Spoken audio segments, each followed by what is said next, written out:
माहेरी आल्या, एक झाड बघितल्यानंतर एक आठवण आली आणि ती तुम्हाला सांगायची आहे. कदाचित आजकालच्या मुलांना आपल्यासारखं जगणं कधी जमणार पण नाही, कधी जमलं पण नसेल.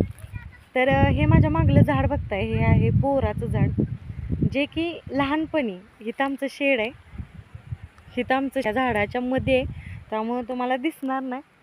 तर दरवेळेस म्हणजे मला सकाळचं कसं आमचे वडील इथं नसायचे, विट्याला कामाला असायचे, त्यामुळं मला शेण काढायला यावं लागायचं. मग मी सकाळ लवकर यायची. तर हे जे माझ्या मागं झाड बघताय की नाही, त्याला बोरं इतकी लागायची आणि त्याच्या मागलं पण भरपूर आहे की ह्या झाडाचे म्हणजे बोरे विकून आम्ही पैसे करायचं. त्याच्यात भवानीनगरपाशी ना एक गणपतीचं मंदिर आहे. आमच्या गावची यात्रा जास्त मोठी भरत नव्हती, म्हटल्यावर आम्ही गणपतीच्या यात्रेतच काय आम्हाला एन्जॉय करायचं आहे ते करत होतो. मग ह्या बोराच्या झाडाची आणि अजून एक तिकडं आहे बोराची झाडं, आणि त्या तिकडं एक आहे चिंचेचं झाड आहे, म्हणजे होतं, आता आहे का नाही मला माहीत नाही. तर ते चिंचेचं झाड असं आम्ही चिंचा बोरं एकत्र करून ती विकायला न्यायचो, शाळेत विकायचं, चोरून शिक्षकांपासून चोरून विकायचं आणि त्याच्या पैशावर यात्रेला जायचं.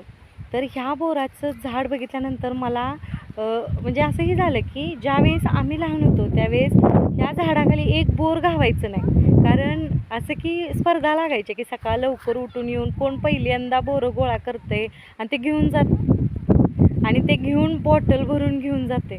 आणि आता त्याच झाडाखाली किती बिया दिसत आहेत बघा, हो का, तुम्हाला छोट्या छोट्या बिया दिसत असतील. तर वाळलेली बी सुद्धा झाडाखाली दिसत नव्हती.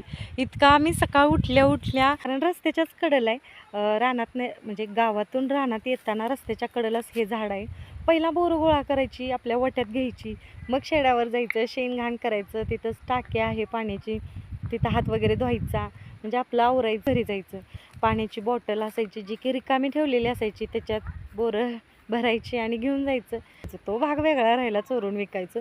पण सांगायचं तात्पर्य काय आहे की आपण जे जगलो ते कदाचित आजकालच्या मुलांना जगता पण येणार नाही आणि जगायचं जमणार पण नाही.